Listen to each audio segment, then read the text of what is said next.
Hello, everyone, and welcome to, actually, not hello, Plexcelsior, everyone.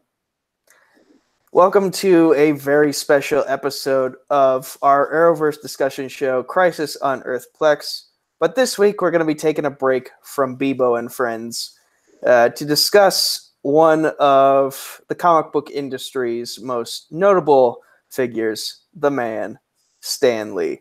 I am your host for the evening, one of the hosts for the evening, the Cosmic Night Fury, Nico Suave Regoli. And I'm joined, as always, by my co-host, the reigning Arrowverse Trivia Champion of Multiplex Entertainment, Zadius Z-Man Smith. How you doing tonight, brother? Doing good tonight, man. Just a little tired. Had a long day at work, but always happy to be on the show tonight, especially this week show. Absolutely, absolutely. Also joining us today, we have two question writers from various leagues here at Multiplex Entertainment. First off, let's go to the one and only Dan Skip Allen of Sports Battlefield. How you doing today, brother? I'm all right. Long day at work as well. I'm just here to talk about somebody that was a huge influence on me growing up as a child and into my adult years. And I also help in Warzone as well. Yes, indeed, he does. And speaking of Movie Warzone, we have one of the question writers over at Movie Warzone and also my co-host for the Week of Wrestling podcast, Hunter the Hitman Chambliss. How are you, brother? Oh, man, I am fantastic. I just got done editing a lot of videos, so I'm kind of tired. So excuse me if I ramble on and on. But we're here to talk about the man, Stan the Man Lee, and his influence over all things comic books and comic book movies and this big boom that we're having today. Yes, indeed. So I'm kind of unsure of how we should start this off, because Stan Lee and comic books and the comic book industry and all the spin-off and all the movies and TV shows that have spun off from it, they're kind of both tied together, but also they can be discussed as their own thing. So what do you guys want to start with? Do you want to start with, what was your introduction to comics that led to the discovery of Stan Lee, or what was your official first introduction to Stan Lee himself? I feel like we should start with his work first, then move on as we go. Okay. I agree with that. Yeah. Either way is good with me. I could do either way. It's been a lot of Stan Lee in my life. He's one of my all-time influences, so I could go either way. All right. So who would like to start? Why don't you start, Nico? Okay. So to be honest, actually, now I remember. I couldn't remember what my introduction was to comics as a whole, but for me, my introduction to comics was DC Comics did a line for Lego Bionicle, and then once Bionicle ended its run, I had to find something new to do. So I got into the Injustice game, and that introduced me to more characters. And then I started looking at Marvel for inspiration over there. And that's where I kind of became fascinated with Stan Lee's work, and I became a Marvel guy because, well, for one, the MCU movies, they were becoming more and more popular as the years went on. And the fact that the Avengers movies usually came out around the week of my birthday was always a great motivator to get me into the theater. And from then on, I just got hooked, and I started reading more about the characters in the comics. I really gravitated towards the Spider-Man characters, more so the characters that spun off from Peter Parker and learned from his legacy, because then we get to see sort of we get to see a unique take on the lessons that Peter Parker taught us and the world, because these are characters who are trying to find their way through those lessons of Peter Parker and then becoming themselves and setting their own examples. And I feel like I'm not doing this conversation justice here, but Yeah, I'm gonna throw it to Zad so he can pick up where I'm leaving off. Well, yeah. For me, in regards, I've never been the biggest comments person. Hopefully, nobody decides to use that as a weakness and one of those other trivia leads against me. But I was always a comic book TV person. That's how it all started for me. When I was a kid growing up in the '90s, it was all Spider-Man, X-Men, Adventures, of course, of Superman and Batman, of course, on TV back in the day. But it was really Spider-Man and X-Men that really got me into Marvel, which made me, of course, roll into the movies. That yes, that even though the Spider-Man movies were done by Sony and the X-Men movies were done by Fox, you still saw Stan's presence in all those movies, and just watching the movies basically made me want to learn more about the characters as well. So while I never read comics all the way through, or like I've never had a comic book collection, being invested in the movies and TV shows is what got me to start learning and taking an interest in comics. So that's pretty much how I fell into the whole comic game. How I was pretty much in a way introduced to Stan Lee as well. Dan Skip Allen, you gave what about you? What about you? Well, I'll tell you, as a child, we all had toys that we used to play with. Everybody, different generations, we have different toys. Well, my generation, when I was growing up, was G.I. Joes and Transformers. So playing with G.I. Joes and Star Wars toys segued into reading G.I. Joe, Star Wars, Transformers comics. And once I started reading the comics, then I said, well, I like comics. Let me just start reading other more comics. And the comic that I gravitated towards the most was The Amazing Spider-Man. And at that time, it was John Romita Jr. And John Romita Jr. was the artist on Amazing Spider-Man.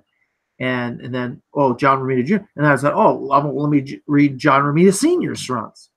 And then, John Romita Sr.'s run was great. Well, let me read Stan Lee's runs. So as a completist, and I know, we all know what that word means, a completist, I wanted to go out and get as many Spider-Man comics as I could. So I completed Amazing Spider-Man. I completed Spectacular Spider-Man. I completed Web of Spider-Man. And then it led to Fantastic Four. I read John Byrne's run on Fantastic Four. And then, let me read Stan Lee's. Those were a little bit more expensive books. So I got trade paperbacks and collecting, or essentials as they're called. And so that led to the X-Men and so on and so on and so on and so on. And at one point, I think maybe 10 years ago or 15 years ago, I had over 60,000 comic books. And my brother, and it was my collection and my brother's collection. And my brother moved away and he wanted to keep the comics. And so he took the comics with him. But I always gravitated towards what's the idea of some of these characters, the reasons why Stan Lee created these characters. And Peter Parker was the one that I thought of the most, because he was a 16-year-old kid with superpowers, but he still had problems with girls. He still had problems in school. He still had financial issues. He had problems at work. And it was like, wow, this reminds me of me. I could be Peter Parker growing up as a kid and as a young adult. And so it was the one character that I always resonated with. And Stan Lee created that character on a whim. Maybe for your brother's birthday, you could make her a card or something. Oh, yeah, maybe. The hell was that? He created it as a whim. It was on the back of, Chance. Is this Chance? Hey, guys. Hey. Ladies and gentlemen, the potential future movie trivia schmodown singles champion of the world, Chance the Cobra Ellison, has joined us. And how you doing? Good to have you here. Good to have you here. Of course. Thanks for having me. That's a good story. So, Dan, you may continue your thought. Good to see you, Chance. I'm glad you interrupted me, but it's all right. That's all right. I'm just playing around. So you didn't have to stop. Yeah, but this some of the ideas of like another character that I really loved a lot is Daredevil, because Daredevil was a blind lawyer, but he had great sense of smell, great sense of touch, great hearing, but he had another same thing. He had human problems, even though he had superpowers.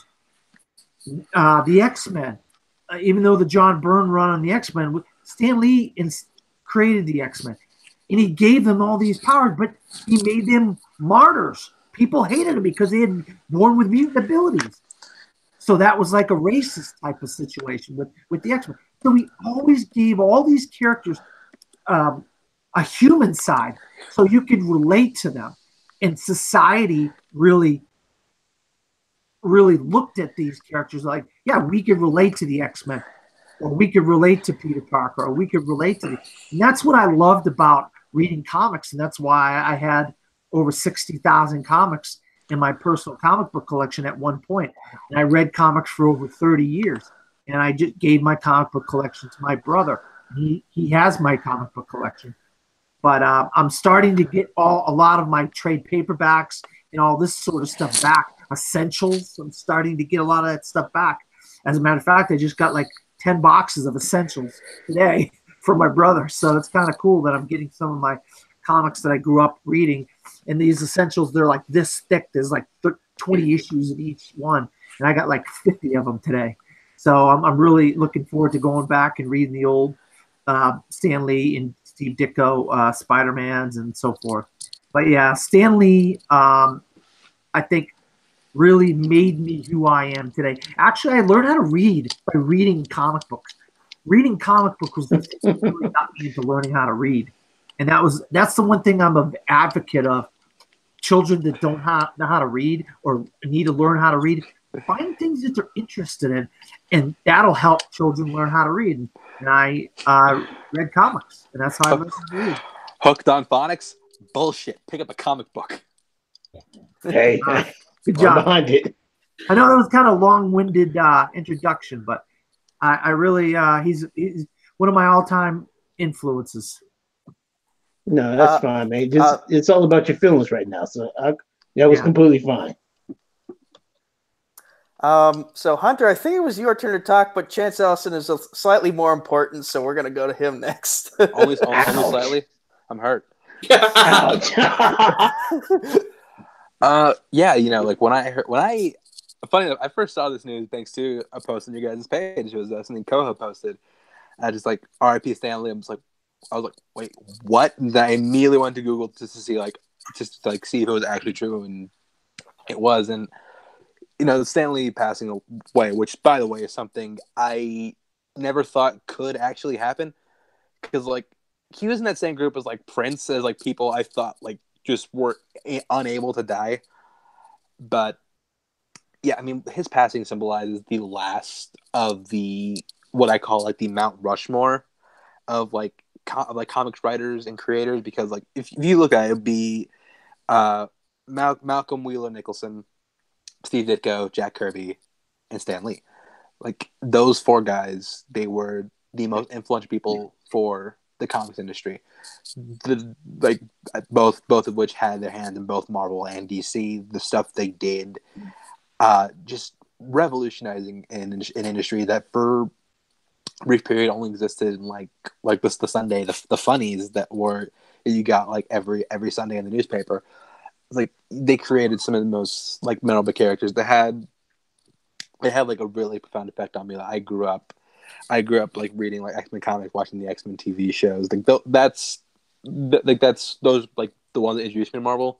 And from there, I got into like Spider-Man. I got into Hulk. I got into all these other like crazy weird creation that Stan Lee created in the 70s, and he was probably on acid. But yeah, I mean, Stan Lee, the dude was, even at like 95, the dude had like so much life, so much energy, so much youth inside him. He just had this quality about him that just every time he lightened up anything he was a part of. And that's a very rare quality to find in anyone, not just comics creators. The dude was fun, the dude was vibrant, and it's his passing was just it shook the world. Like whether you're a fan of Marvel, DC, or whether you don't like comics at all, there's a good chance you know who Stan Lee is, and that his passing meant something to you and it affected you in some way. So Stan Lee, he meant a lot to me. He meant a lot to a lot of people, and it's he left behind a massive empire and a massive legacy. Oh, sorry, my screen froze for a second. I kind of wish we'd started off the discussion with that because that was beautiful.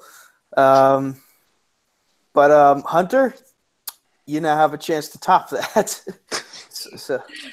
No way I'm topping that, but my introduction to comics was the graphic novel The Killing Joke. As a huge Joker fan, that's the essential one that I went back to and read. Yeah, off to a great start. And then I started diving a little bit into the Marvel comics. As I'm not really a big comic reader myself, just like Zadius.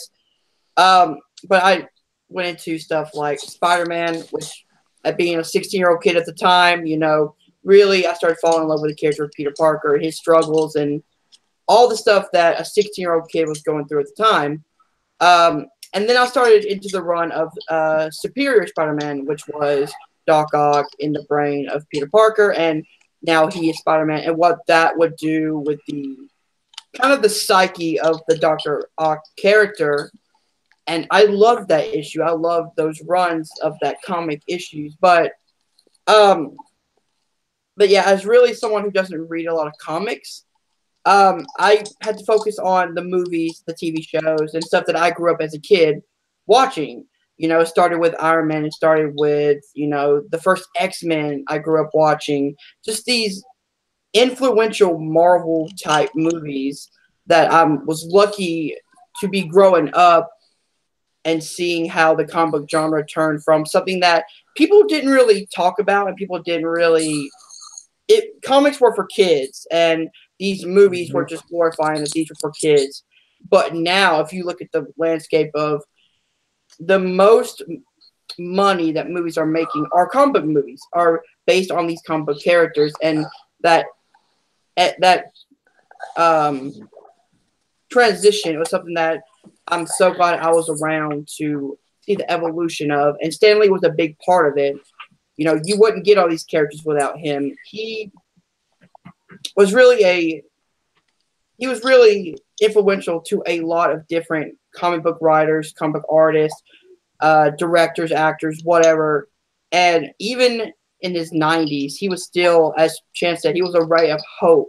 He had that lightheartedness, always willing to take pictures with people, always willing to talk, always willing to give advice and be like a friend to all of us. I have never met him personally, and I wish I would have, because he seems like an easy person to sit down with and have a long conversation with.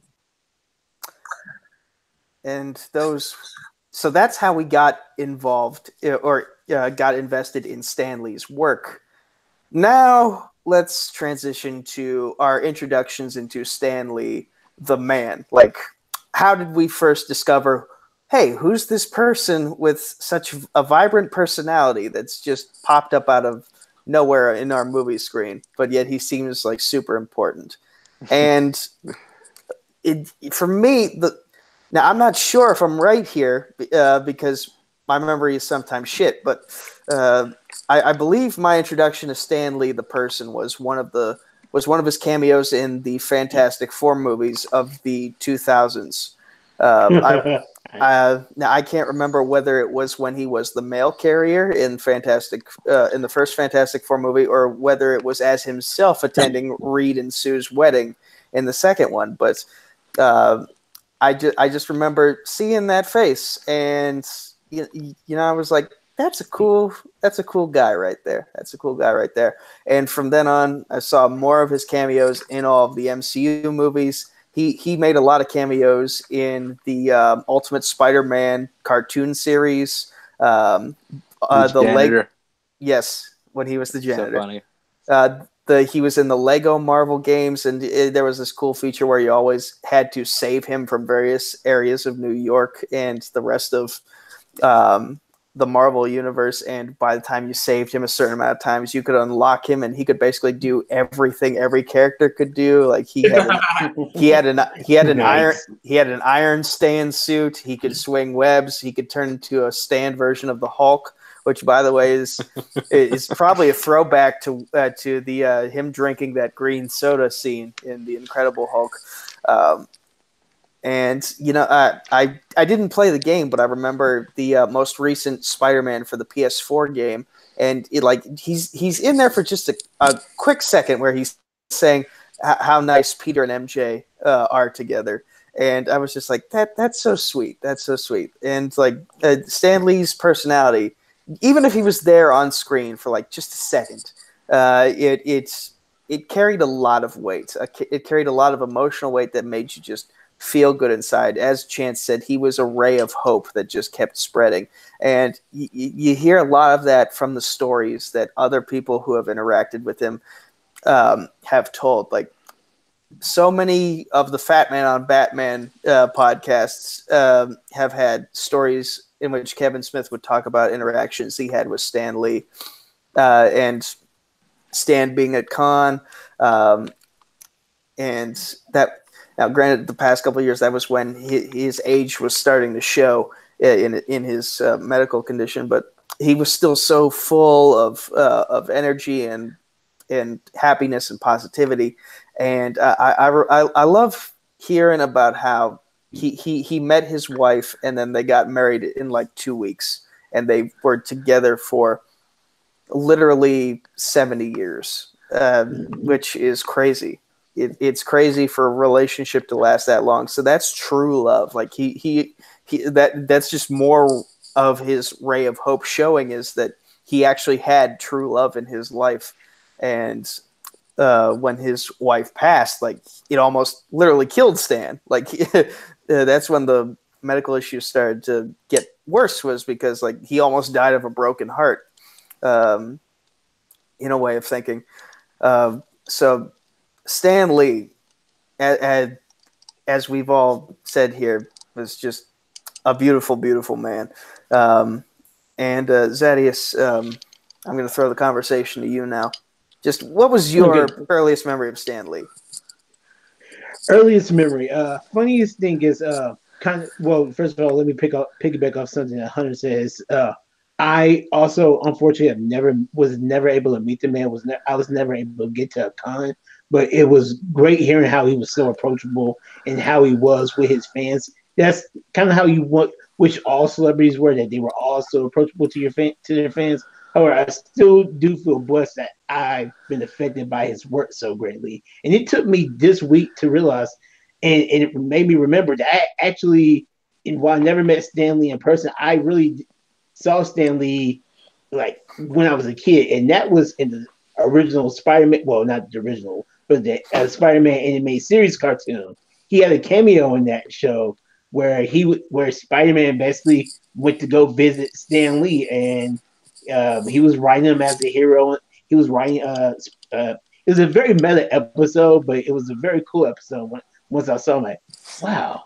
And then it's like those memories start coming back. I do remember watching this episode, and it's just crazy. And of course, seeing that, again, being a fan of the TV show Spider-Man, X-Men, I started seeing I started noticing, and after that episode, I knew who Stan Lee was. So every time I saw his name, I said, the creator of Marvel, the creator of Spider-Man, all these animated heroes is here. And I remember also, I probably shouldn't have been watching this movie at the time, but like late 90s, I saw the movie Mallrats. And he had like a prolific cameo in that scene. I'm like, dope, this guy just seems cool.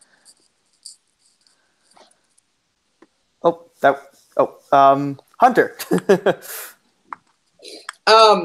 What's funny is my dad is a huge comic book collector. He raised me to know these different comic book artists, writers. So I always knew the name Stan Lee. I knew he was creator of Marvel. I knew he did all these great comic books. The first time I actually saw him on screen was, I believe it was a documentary about him on like the Bio channel on like a random Saturday when I was home alone. And I just got to learn everything about the dude's life, his personal life, how he created Marvel.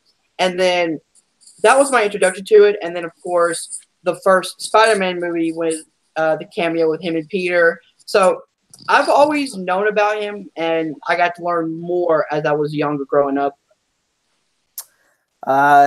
Dan, the floor is yours. I don't know if you guys are old enough to remember the Mighty Marvel Marching Society. Well, that was a thing growing up.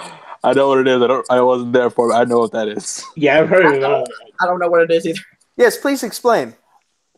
Well, that was a group where and you read the comics, and at the back page, you could join up, and you'd get a pin that said you're a part of the Mighty Marvel Marching Society, and you'd read like a lot of times it'd be like little like page long editorials from Stan Lee and stuff like that. So you start to read the man's writing and how, his voice. You started to develop a voice. You could hear his voice in the writing and how excited he was about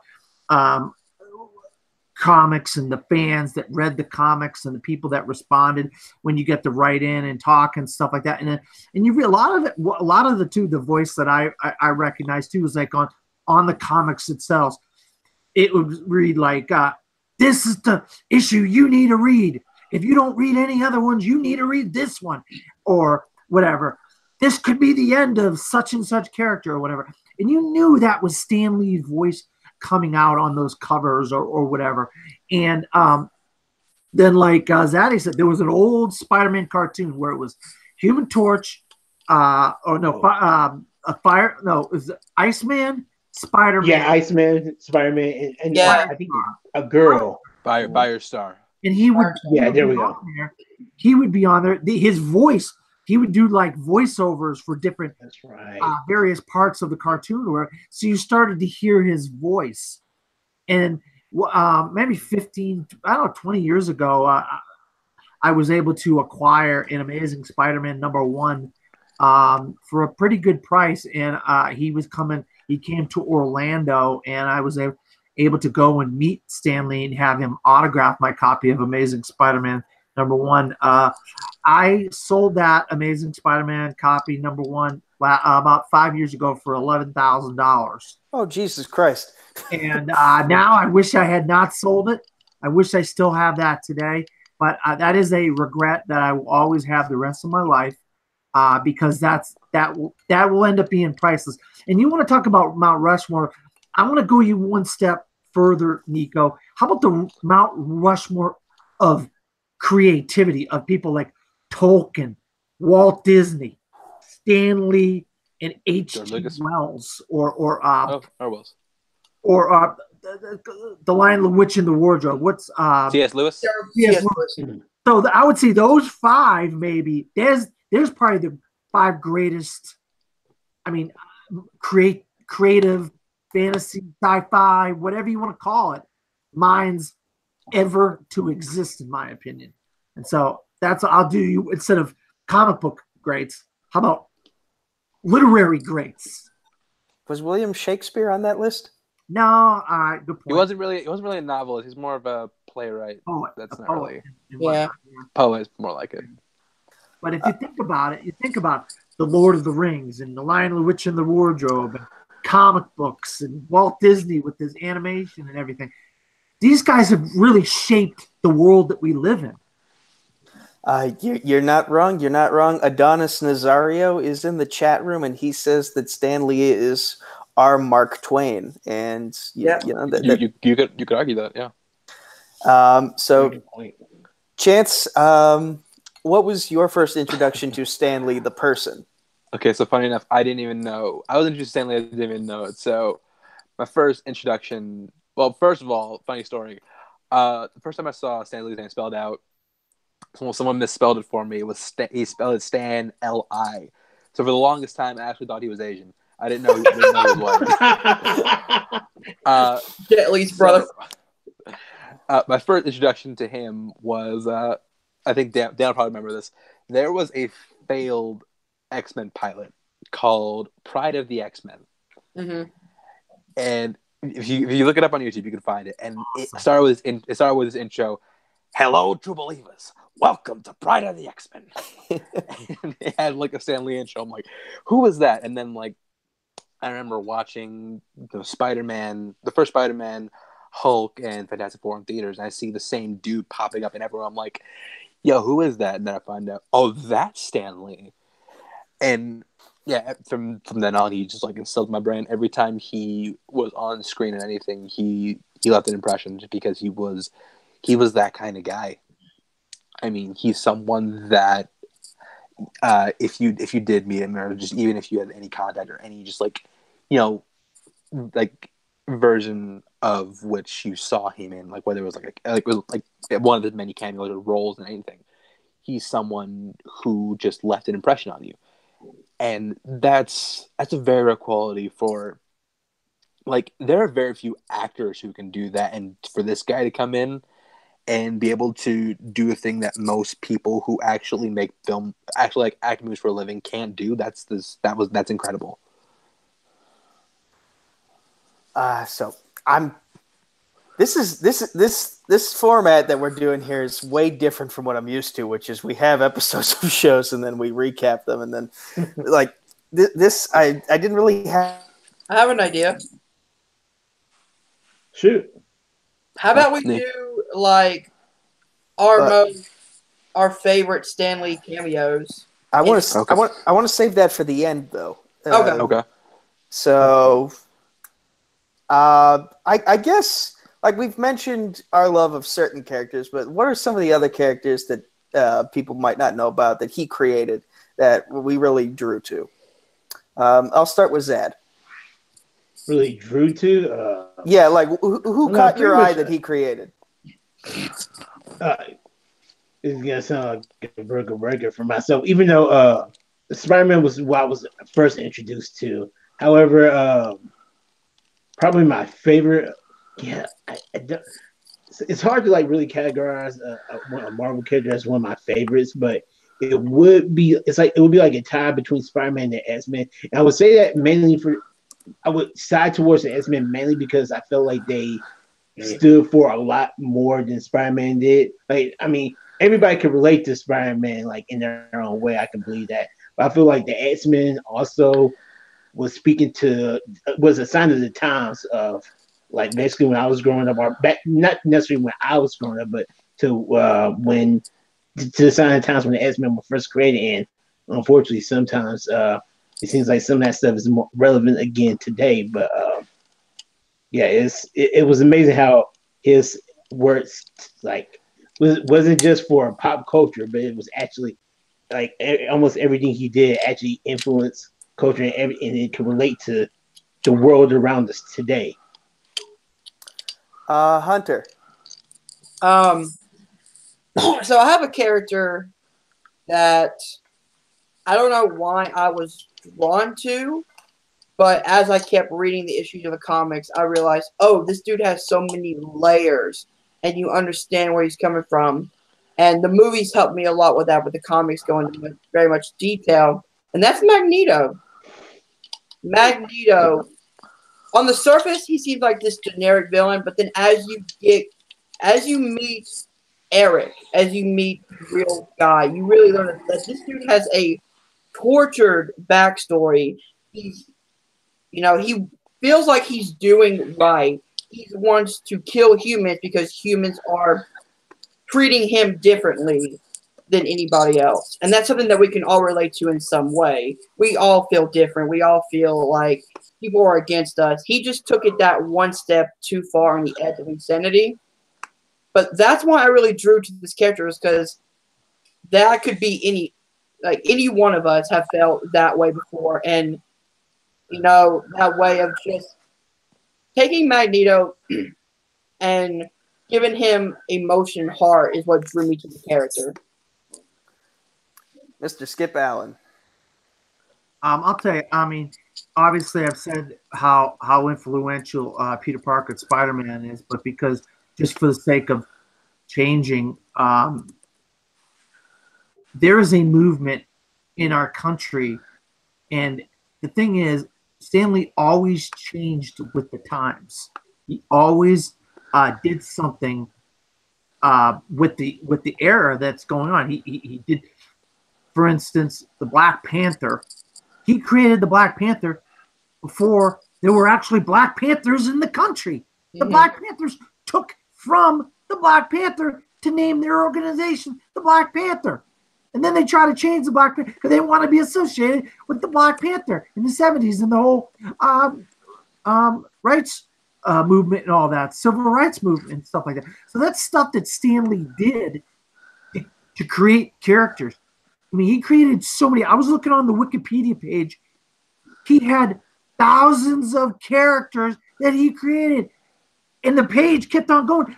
There was actually 362 pages of characters that Stan Lee created on the Wikipedia page.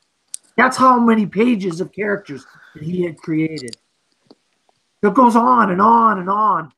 That he's created all these characters, and that his influence is in all of these movies, in all these different iterations of Iron Man and the Hulk and the X-Men and Spider-Man and so forth, and on and on and on. So it's just incredible how far-reaching his influence goes. Mr. Chance Ellison. Yeah, growing up for me, Marvel, I was more of a DC fan than I was a Marvel fan. So, but I did love X-Men, Spider-Man, Hulk. That was pretty cool. But I didn't really get into any of the other characters. It wasn't until I got this animated movie. It was called Ultimate Avengers, and now that's what got me into all these other comics. And the second Ultimate Avenger introduced me to what became my favorite Marvel character at the time, Black Panther. That was my first introduction to that character. And yeah, from then on, every time there's any sort of Marvel or Avengers media, I was always looking for that character. I've been looking forward to a Black Panther movie was something I'd wanted since I wanted live action since I saw that film. I wanted live action when I found out we were doing this whole Marvel Cinematic Universe. And you saw that little Easter egg in Iron Man 2. But as I got older, a character I really gravitated towards was another one created by him, Iron Man. That's due in part to mostly the Robert Downey Jr. movies, and there's also an animated film that I picked up that I really liked. But yeah, the character that I see myself in and that I empathize with and that I really connect to and I really find relatable is Tony Stark. I really like Tony Stark a lot. I think he's a great character, and even as far as film, he's one of the best film characters to come out of the past decade.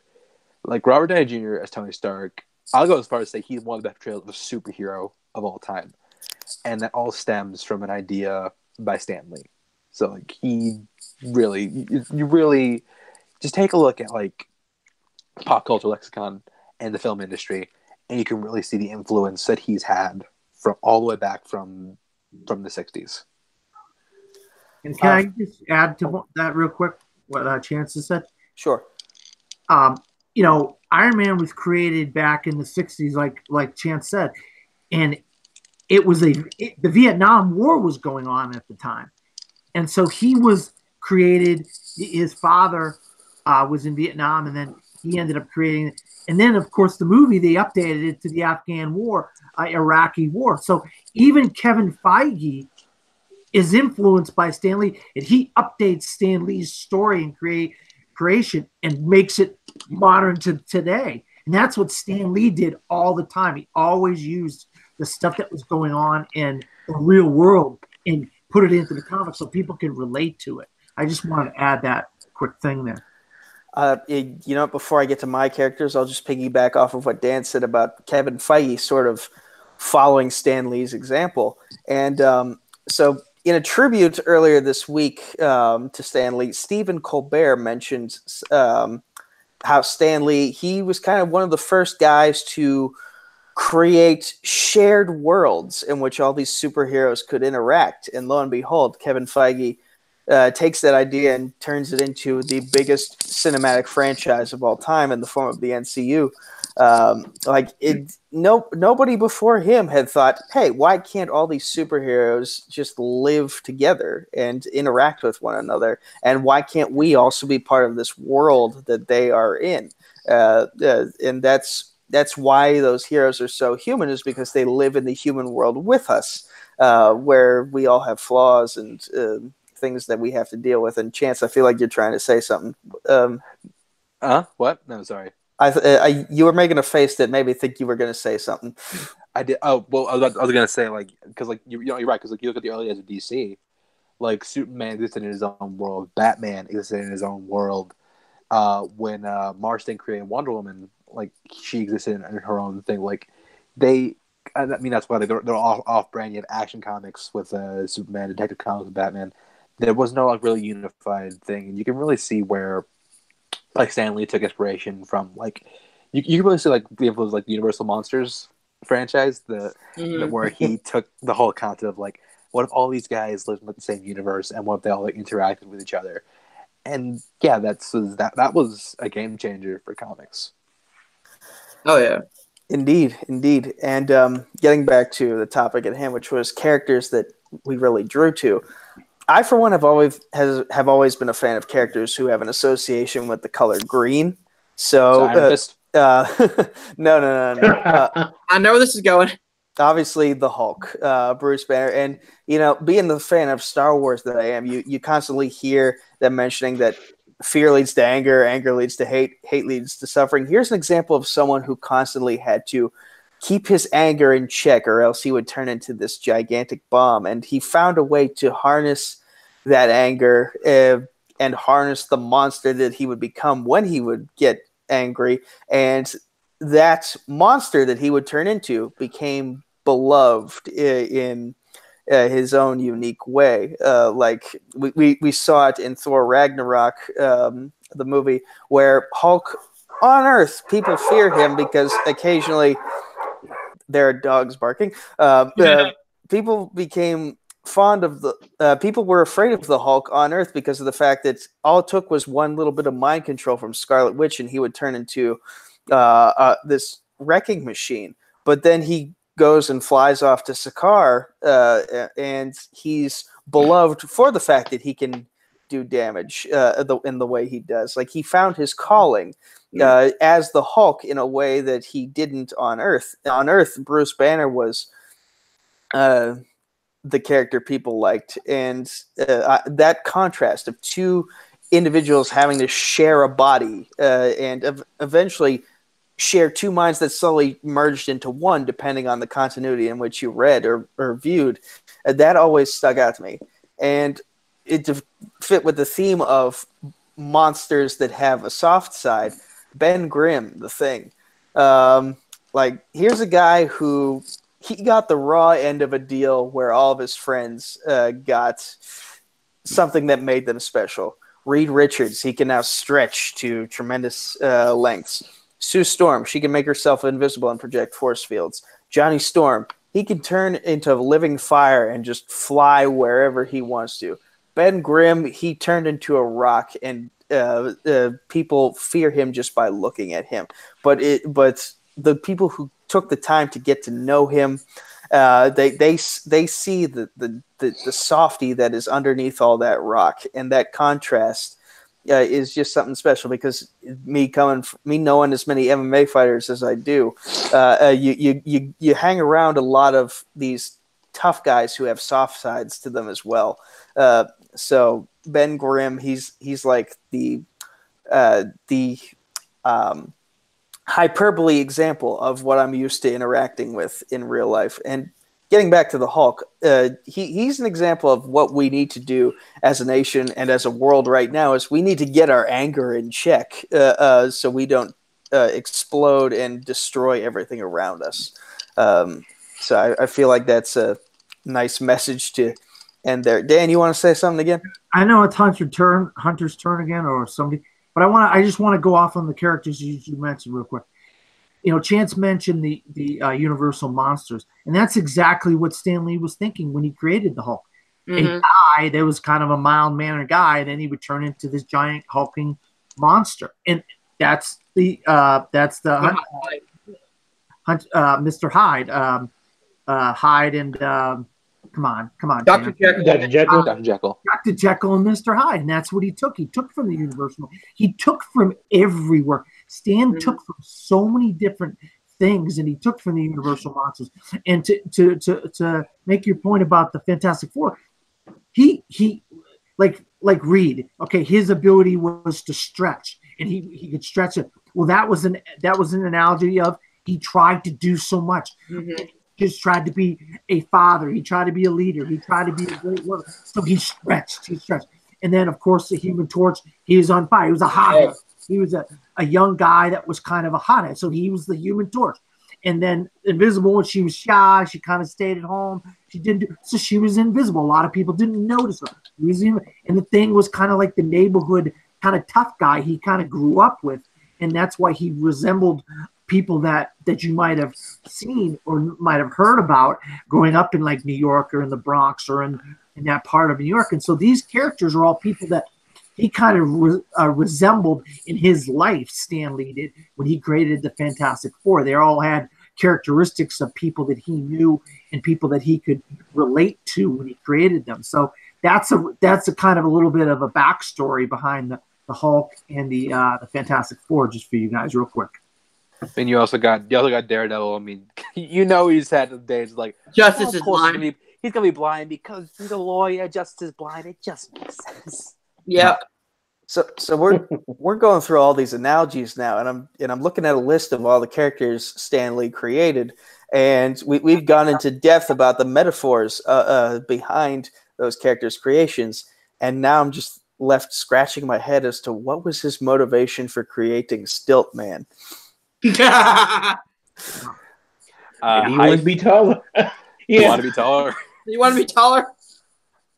Maybe, you got like Iron Man, who just like his comics, he was a billionaire. He was a weapons developer, and his weapon he created weapons of mass destruction. So he became a weapon of mass destruction to do good for the world. So that's a great thing. Mm-hmm. And I also feel like, as we keep talking about, Stan Lee gave each and every one of his characters he created them based on his life, what he experienced, what was happening in the world around him at the time. And as each decade comes and goes, you see those characters taking a change of what today is, which is, keeping the legacy of Stan Lee alive in his characters today by constantly making little tweaks to the characters for a modern time for today's generation. So now I think is a good place to get to our favorite Stan Lee cameos. And Chance, I kind of want to start with you for this one. So okay, yeah. I think Zay might have brought this up, but Mallrats are my favorites. In case you haven't seen it, the Brody, the main character by Jason Lee, is walking around the mall. He works at the comic shop, and then Stan Lee just shows up, and Stan Lee's trying to talk to him about like life and love and all this, and the whole time Brody's just asking about the logistics of superheroes having sex. It's absolutely hilarious. It's so ridiculous. Wait, bro.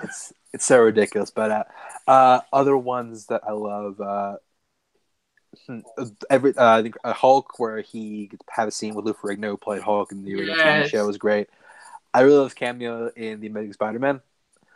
Oh yeah, librarian just. Where oh yeah, headphones on and like this destruction going on behind him, he's not noticing. I thought that was really fun.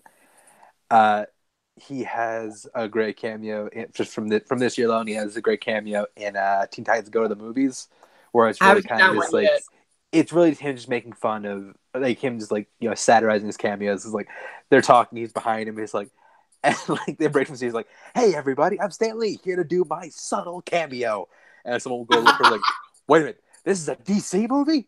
I gotta get out of here." And then he comes back in that movie. He comes back. That's like, awesome. I don't care if this DC. I love cameos. I see that movie. That makes me want to see the movie now. Oh, It's surprisingly really good, and that's coming from someone who doesn't even like the show.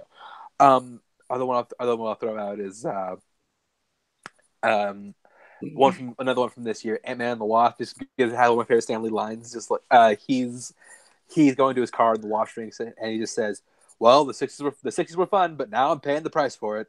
Yeah. And I could bring up more, but I'll let you guys have some. Dan, you are a professional movie reviewer, so you've obviously seen a lot of Stan Lee cameos in your day. What are some of your favorites? Yeah, I like to. I mean, the first one I saw was I think he almost got ran over by a bus or a truck or something like that. Oh, Daredevil. And Spider-Man saves him, or Daredevil saves him. Daredevil. Yeah, little Matt Murdock when he's 10 years old. Yeah. And then I liked it when he was the Watcher. You know, that was kind of fun. You know, what was it, Guardians of the Galaxy 2? Yep. Yeah, I'm too. Yeah. Yeah. You know, that was in the post-credit scene, right? Or was it in the Mm-hmm. That was that. Actually, I think it was in the middle of the movie too. It's in the movie, but it comes back in the post-credit scene. Yep. Yeah. I thought that was kind of fun. But he's had so many, you know. Hunter. Of course, the Guardians Volume 2 one with him being the Watcher is like just a slight nod to people thinking that that's his overall character in the MCU is to the Watcher. And I just died laughing. Of course, in Captain America: Civil War, is this Tony Stank? Yes, this is Tony Stank. And then, of course, you know, you have to go to something like Thor when he's trying to get the hammer off of the rock or whatever. He's just like driving his car and he's like, "Oh, screw this," and just walks off. Wait, what? Wait, Thor? That's not what his cameo is. That's not what he did. When everybody wasn't he drunk? Somebody was drunk and everybody's trying to. He's like, "What are you guys doing?" Okay. No, So you're thinking of in Thor's cameo is they're trying to pull his hammer, and he's got a chain tied to the back of his truck. Yeah, and he's trying to. He drives the truck that flies off. He comes like, "Did I get it?" Yeah. Yeah, because like his axle broke, I think, on it. That is the whole back of his truck broke. Yeah, that is Thor. His bed flew off. I did like that one. That's a funny one. Zadius. I'll start with I think one of my favorites.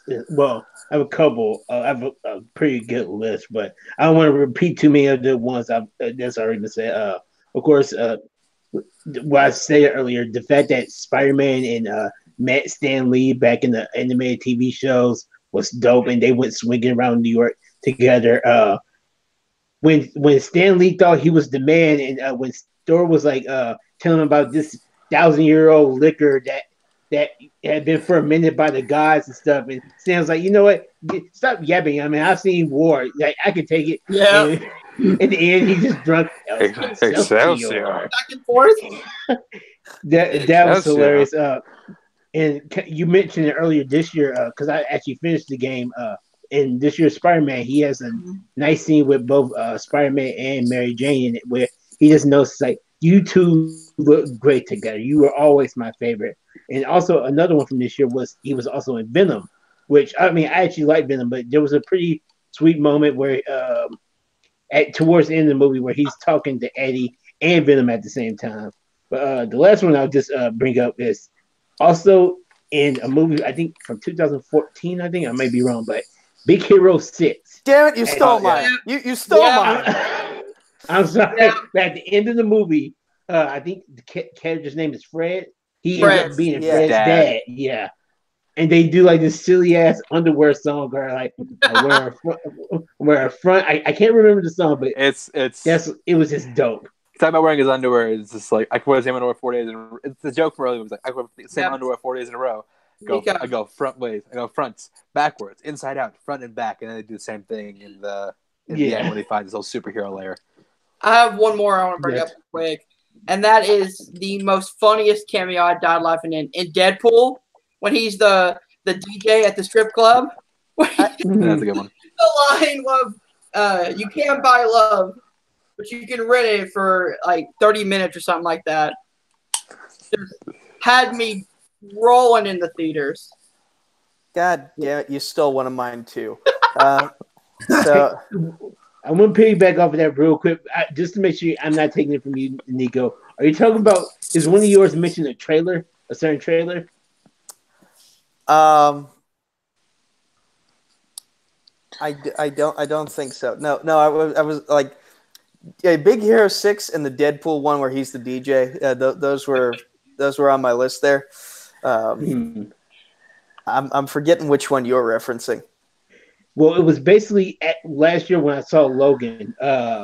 During the whole Deadpool trailer towards the beginning of the movie, there's a sneaker where Stan Lee's actually in the little trailer for it, and he's like, and then I forget what exactly he says, but Ryan Reynolds jumps out of the booth and stuff, and it's like, "Hey, Deadpool, like, nice interest or nice essay," and Ryan Reynolds like, "Zip it, Stan Lee," and then goes to try to save the person that's being robbed. Of course, that was funny. It was just hilarious. You know, I think I do remember this now. I do remember that. Yeah, that was in the lead up to Logan. I remember that. Yeah. So, I guess Thor: The Dark World, as much as that movie gets hate, Stan Lee's cameo in it is pretty funny, where Dr. Eric Selvig is explaining the harmonic convergence and everything about it using just like whatever he can find in the insane asylum, and Stan Lee is like, "Can I have my shoe back now that you're done using it as a planet?" And that was always fun. That was always fun. Guardians 1, where like Rocket is just looking through I think binoculars trying to find something to steal, and he sees Stan Lee talking to this alien girl, and like yeah, and Rocket's just like, "Who is this old man, and why is he hitting on these girls?" So Zad mentioned Big Hero 6. Now, Big Hero 6, the series on Disney XD, Stan Lee has also made some cameos on that show because as Fred's dad, he is also the superhero of classic time Boss Awesome in that universe. And so it's always cool to see him pop up in those. And damn it! Now it came to the realization that I'm not going to get to see him anymore on that show. So, and that's kind of why that's part of the effect that Stan Lee has left on all of us, is that we were happy to have him in our lives, and now it hurts that he's no longer with us. Like Chance started off mentioning when he heard the news and how it was just from like a simple post from Caleb. I heard it, and I was constantly checking sources left and right to see if the news was real, and lo and behold, it was. And my heart was on the floor for like a full hour. It was tough, and I think it was tough for all of us in our own ways. So, Stan Lee, we love you, we miss you. Excelsior, good sir. I just want to say one last thing before we go off the air. Like all of us, when I heard the news, I was saddened at first. But as the day went along, I was like, this is a time for celebration. To celebrate his character. To celebrate what his characters had meant to the entire world and what his characters are going to keep living on for. So, yes, I was sad, but I also look at it as a time to celebrate the life and times and characters of Stan Lee. Hunter, I swear you were in my head right there, man. Because I was thinking the same thing. Because it's still sad, and it was a sad moment when you heard it happen. Mm-hmm. But over sadness, I was more thankful for Stan Lee for anything, because there's very few moments in your life that you can pinpoint, like, people who've definitely made a difference in your life. And even though I've never met the man, through his works, if there was no Stan Lee ever, if he had never been born, I could say Zadie Smith may still be born and stuff like that, but I would be nowhere near the man that I am today.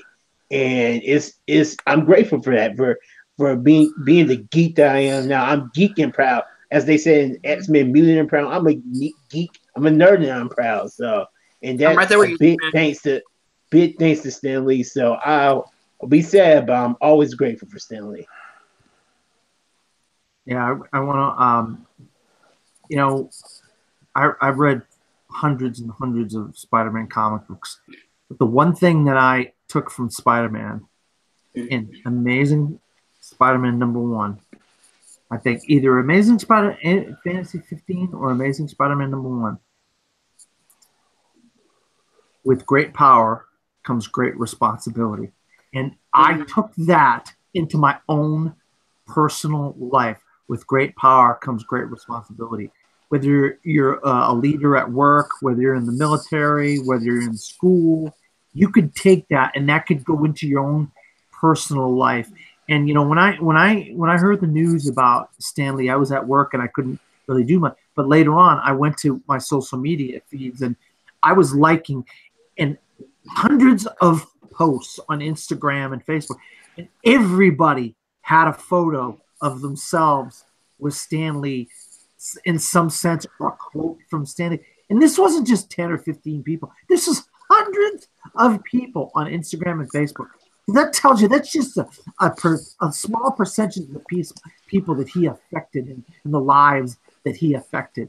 But that one quote from Amazing Spider-Man, with great power comes great responsibility. I will always take that with me to the day I die. Chance, any final words? Final words. It's I mean a lot of things have already been said. Just I mean the dude was a true auteur. It's sad that he's gone, but we should use this time to really appreciate all he did. I mean, like nerd culture, it's cool now. Like things that would have gotten us beat up in the '80s, we can say we like, and we'd be cool for doing it. And a lot of a lot of things that I like today. Like I'm looking over right now. I have a Doctor Strange Funko, a Tony Stark Funko, Deadpool, Iron Man, Black Panther, Killmonger, Star-Lord. So many things that I love that that all stem from this one guy. So it's sad, but we should use this time to. This isn't really mourning death. This is celebrating a life, which is what he would want us to do, because if it's so true in spirit to celebrate the man behind so many things that made so many people happy, and truly I will always appreciate him for it. And before we get into our final plugs, I'm going to end here with a text message from my mom. She sent me like right after I had first read the news. And she said, take example from Stan Lee. Live your life through passion and fun. Expand your imagination. And that's what Stan Lee did. He was, we've gone into great length about how he innovated the field he worked for, and how his example has led to so many other innovations in so many other fields, such as movies, that a lot of which his work has inspired. So be an innovator, follow Stan's example, and change the world for the better. But yeah, this has been our discussion of Crisis on Earth Plex special episode Plexcelsior. And so now we're going to go into our plugs and head out. And we're going to start with Hunter Chambliss. Where can the good people of the internet find you? You guys can find me on my YouTube channel, Film Nerd TV. You guys can follow me on Twitter at Film Nerd TV1. I'm a question writer over here at Multiplex for Movie Warzone, so check out those and just playing trivia everywhere else. Thanks, guys. Dan Skip Allen, where can the good people find you? You can always find me at Dan Skip Allen on Facebook, Twitter, Instagram, and Pinterest, or at from the fourth row at WordPress.com, where I write about movies and so forth, or the website I work for called Cinesportstalk.com. That's Cinesportstalk.com, where I write about sports and movies. And also, I'm involved with Warzone and Sports Battlefield over here in Multiplex. So if you like sports, you want to get involved in sports trivia, come message me, and that's it. Chance, formerly the Titan, currently the Cobra Ellison. Where can the good people find you? You can find me at Twitter and Instagram at ChanceWars_91. Check out my podcasts, Notorious by Chance, the PWCA, the Podcast Article acronym, and Series Study, which I didn't get to launch it when I wanted to, just because I got to do some audio doctor in one of the episodes. But it'll be up. All 5 DC episodes will be up definitely before Aquaman comes out. And funny enough, our next season is going to be on the MCU. Speaking of Stan Lee, and some of the people on this panel will be on that season, so it's going to be a fun one. And also, watch the Schmodown. I got my team matches up right now, and my first singles match against Ethan Irwin drops November 23rd. So be on the lookout for that. Hashtag corruption with a K. Zadius Z-Man Smith, the reigning Arrowverse champion. Where can the good people find you? You can always find me on Facebook, Twitter, and Instagram at Zadius Smith. That's ZA2Ds Smith. You can find me on Multiplex doing trivia, or other trivia platforms along the internet. Also, I do TV and movie reviews on Stardust. I keep forgetting that app. On the Stardust app, doing TV reviews. It's only 30 seconds. Movie reviews, only 30 seconds. So definitely check me out there at Retribution Z. And we'll bring Bebo back and the crew back next week or the week after that. So you can always find me here on Thursday night. On Crisis on Earth Plex. Back to you, Nico. Yes, we will be back to normal Arrowverse-related programming next week on Crisis on Earth Plex. As for me, you can find me on Facebook, Twitter, and YouTube at Nico Suave Regoli. That's NicoSuaveRegoli. You can find me over on Film Nerd TV, competing in Combat Zone Wrestling Trivia, advancing to the finals of the tournament. I'm already looking past Malcolm Goldilay and Subrat Sharma. Don't do that, man. All right. I won't. You can find me every week with Hunter Chambliss, co-hosting the Week of Wrestling podcast. We took a bit of a hiatus last week, but we'll be back for this week. Though. Yes. And, of course, you can find me right here at Multiplex Entertainment. That's the name of the Facebook group and the YouTube channel. The Twitter is at MultiplexYT. The Instagram is Multiplex Entertainment Network. The TeePublic is just Multiplex. We have a bunch of shirts, including 2 of them for Zadius C-Man Smith. Those are the 2 that most recently came out. We can now design stuff on the backs of shirts as well, so stay tuned for more creative designs in the future. And as for the schedule of Multiplex Entertainment, Monday is, of course, Movie Warzone, as has been said already. Tuesday is TV Throwdown, singles and fandom, depending on what's going on in the overall landscape of Multiplex. Wednesday is Sports Battlefield. We had some issues getting a couple episodes uploaded lately, but they should be up soon. Thursday is Crisis on Earth Plex, and we will be back to normally scheduled programming for that next week. Friday is Fandom Fight singles and teams. We now have the triple threat set to determine the number 1 contender to Robert Parker's singles title, and we're getting so very close to figuring out who's going to be the first ever team champions in that division. Saturday is our debate show with Nerdgasm. That's currently on a hiatus, but should be back very soon. And we wrap it all up in a nice little bow on Sunday with Around the League, hosted by yours truly. And before I finish this plug, I just want to say in the description of this video are links to a pinned tweet of mine and a Facebook event that I am hosting. Depending on what platform you have, they'll both give the information. I'm starting to plug it now because on January 21st all the way to January 27th, I'm going to be doing a Triviathon throughout the week here in Multiplex, over at Full Metal, Combat Zone Wrestling as well, and whatever Take 3 will have me do, specifically Jukebox Trivia, maybe Schmodown Trivia Schmodown as well, depending on how the scheduling works out. But basically what I'm doing is I'm going to be competing every day that week in as many of the leagues down here in the fan leagues as possible. And in those videos throughout that week, there will be a link to a donation box in my name and in my dad's name for Penn State New Kensington's THON donation drive. For those of you who don't know what THON is, it's Penn State's partnership with the Four Diamonds Pediatric Cancer Research Fund. And every year, that fundraising period culminates with a 42-hour dance marathon at the Bryce Jordan Center in February. I was there last year, and it was one of the most touching experiences of my life, especially considering my dad had passed away from cancer just a few weeks prior, and getting to see all these kids and dance with them, these kids who are fighting the same fight that my dad had to go through.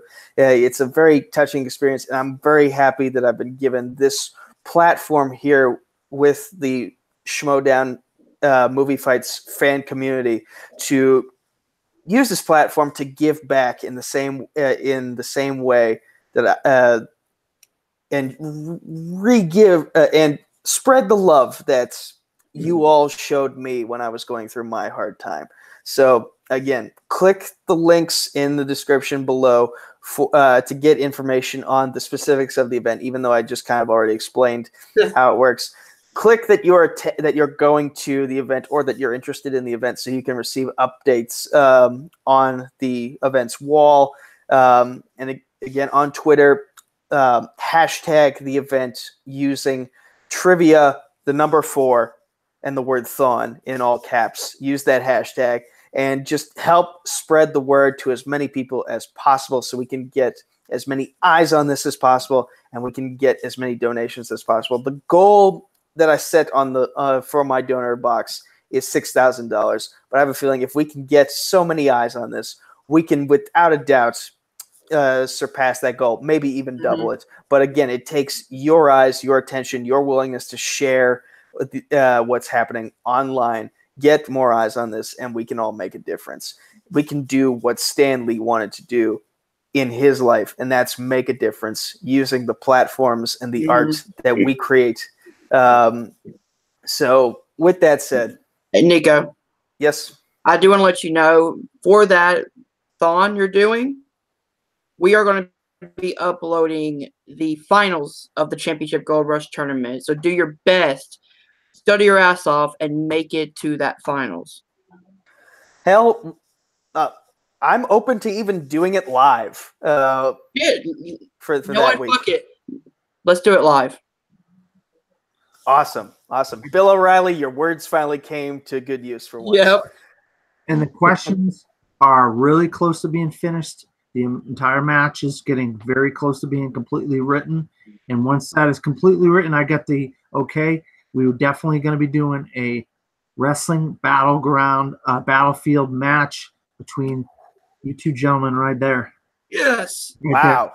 So we could actually compete twice that week, Hunter. We could actually compete twice that week in the same division. Oh, I cannot wait. So, yeah, we got a special sports battlefield match. I thought the questions were going to be written already, but I haven't got the complete go ahead to do it. But I figured since we're doing this right now, I might as well mention we're that close to getting it set in stone. But it's definitely gonna. I have a good feeling it's gonna be ready to go for that week. That's awesome. So Hunter, you and I, depending on how things play out, we're likely going to be facing each other twice that week in wrestling trivia. 4 times in general.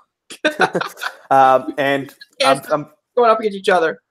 And Phantom Fight champion Robert Parker, I'm going to be taking him on in a regular sports battlefield match. And Caleb the King Coho, I'm going to be taking him on in a Phantom Fight match. Ranger Force, Matthew Rosa, and myself are going to be taking them on in a Phantom Fight teams match. And we're still working out who I'm going to be facing for movie Warzone and figuring out all the stuff for what am I doing in Full Metal. Jay Burns I got in Jukebox Trivia. So the schedule is growing. Especially with this. Guys, the links and all that stuff are going to be in every single video that Nico is in on my channel. Check them out. When we go live, please, donate. Please talk with us. Please support what Nico's trying to do because this is very important to all of us in the community. Yes, indeed. And again, keep in mind, the link to the donation box will not be officially made public until January 21st. So for now, any links that we're talking about are the links to the Facebook page to the Facebook event page and to a pinned tweet explaining to those who don't have Facebook what we're doing. But yeah, we've gone into great length as to what I'm doing. So, and I feel like we spent more time doing that than we have talking about Stanley. Sorry, Stan. But we love you, Stan. Excelsior. This has been Plexcelsior. Don't fail the city. Y'all have a good night.